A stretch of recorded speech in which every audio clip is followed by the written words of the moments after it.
Hey guys, it's Sharon from Digital Nomad Quest, and today we're going to go over how to live for free through house hacking. Now, if you guys are new to this channel, welcome. I'm all about teaching you how to build passive income, become financially free, and design your best lives. So if you guys are interested in that, make sure to subscribe and hit the bell button to be notified of my latest videos. Generally speaking, housing is going to be one of your biggest living expenses. A lot of people are paying over 50% of their income into housing. Now imagine instead of that, you're living for free and you can put that 50% into investing instead. That way you're going to be able to grow your wealth so much faster. And that's why today's episode is so important. It allows you to reduce your living expenses so you can grow your wealth faster. And there's even possibility to even cash flow and basically start your real estate investing journey by doing this house hack. Now let's go over what house hacking is. House hacking is a strategy where you're renting out parts of your property so you can make up for the cost of mortgage and expenses. And you might be wondering if house hacking can work in more expensive areas, and obviously it's going to be easier in more affordable markets, but make sure to stay till the end of this video so we're going to talk about different types of house hacking strategies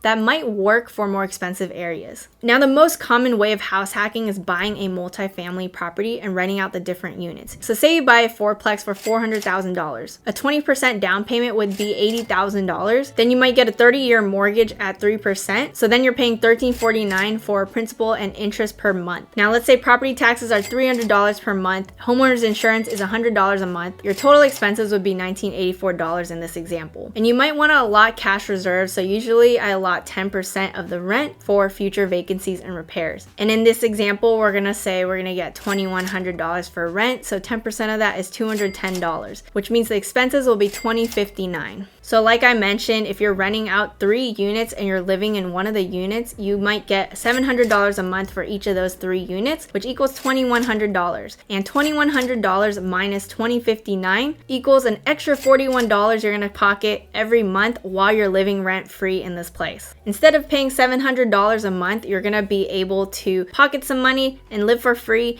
and have a cash flowing rental property. If you move out in the future and then someone moves in for $700 a month, you're going to definitely be making cash flow on that property, and you're going to have a property that's appreciating in value over time, which means you're going to significantly grow your net worth a lot faster. So house hacking is definitely a great way to build your net worth quicker, especially when you don't have that much money in your pocket to start off with. Now you might be thinking $80,000 in this scenario. I don't have $80,000 to spend on a down payment, and I'm going to talk about something that can help with that, which is the FHA loan. You could apply for an FHA loan, which is actually a 3.5% down payment. For an FHA loan, you'll need a 580 plus FICO score, but for a 10% down payment, you could actually go as low as 500 for the credit score. But keep in mind the criteria can change for an FHA loan, so make sure you do your due diligence because things may change after this video is out. But currently, you're also going to have a max debt to income ratio of 43%. So that means your monthly debt divided by your monthly income should be no more than 43%. You also want to make sure you have 2 years of employment to show for the loan, and it has to be an owner-occupied property that you purchase, which means you have to live in the property for at least a year, which makes it possible for house hacking. You can live in one of the units and rent out the other 3. You're also allowed to buy up to a fourplex. You can't go anything above that, but fourplex is totally fine for that. Now the cons with an FHA loan is you have to pay private mortgage insurance, and an FHA loan typically has higher mortgage rates. So there will be higher monthly expenses, including the larger borrowed amount of money, as well as the higher interest rates and PMI, but your 3.5% down payment is going to be $14,000 instead of the 20%, which is $80,000. So you have less money that you need to put up front, but your expenses will be higher if you do this route. And there is the VA loan if you qualify. It is 0 down, available for veterans, service members, and select military spouses. So see what you qualify for. There might be loans that can fit your criteria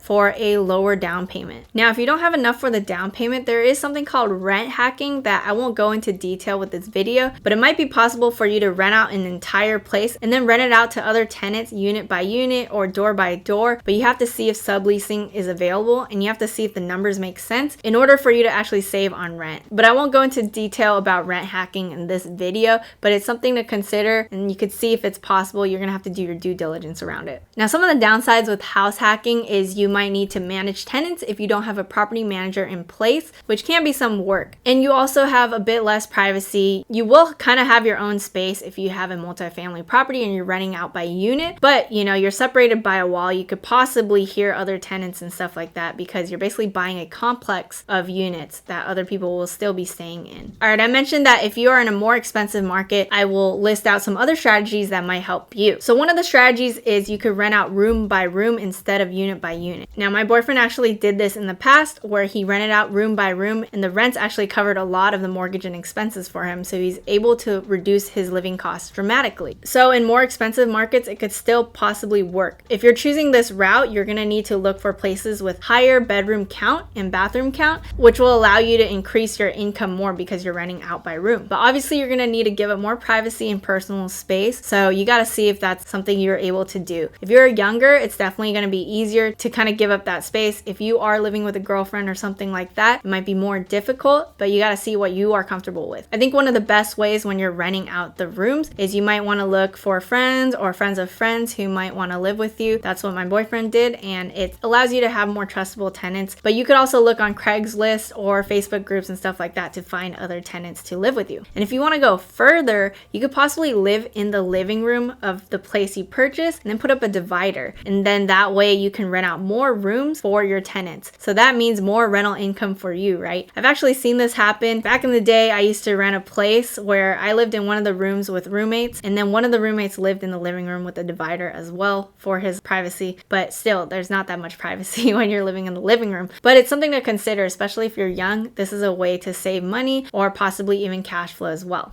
And then if you want to go even further, you could Airbnb instead of have yearly tenants. So that way you can make even more money because you're renting out by room, but also renting it out as a vacation rental. And that usually means you can charge even more for rents. And then lastly, something to consider is you could build an ADU in your backyard. It's an accessory dwelling unit, but it would have to adhere to guidelines to be able to rent out. You would need to make sure it's up to code. You want to make sure it has a bathroom, a kitchenette, a bedroom, so that you can have a tenant properly there, which actually may cost a lot to build that unit, but you can make a lot of money through rental income, especially if you're going to Airbnb it out. So I hope this gives you a lot of different ideas when it comes to house hacking. So it's not just buying a multifamily property and renting out units. There are many different ways to maximize your rental income profits. It might not sound as appealing to live in the living room with a divider and renting out the different bedrooms, but you can make so much money. You could reduce your living costs and you can build up your wealth quicker so that you can change your living situation in the future, but you would be able to build your wealth a lot faster. I think a lot of people make the mistake of spending so much on housing costs that, they spend every year living paycheck to paycheck and not saving any money so that they can improve their situation. And I think house hacking makes a lot of sense to build up your net worth a lot faster and get into real estate investing, especially if you are very interested in doing that. Getting your feet wet with this can really improve your financial situation, and it'll teach you a lot having this experience. So I hope you guys enjoyed this episode on house hacking. We went over many different strategies in order to reduce housing costs. And if you guys like this video, make sure to smash the like button, subscribe, and hit the bell button to be notified of my latest videos. And I'll see you guys in the next one.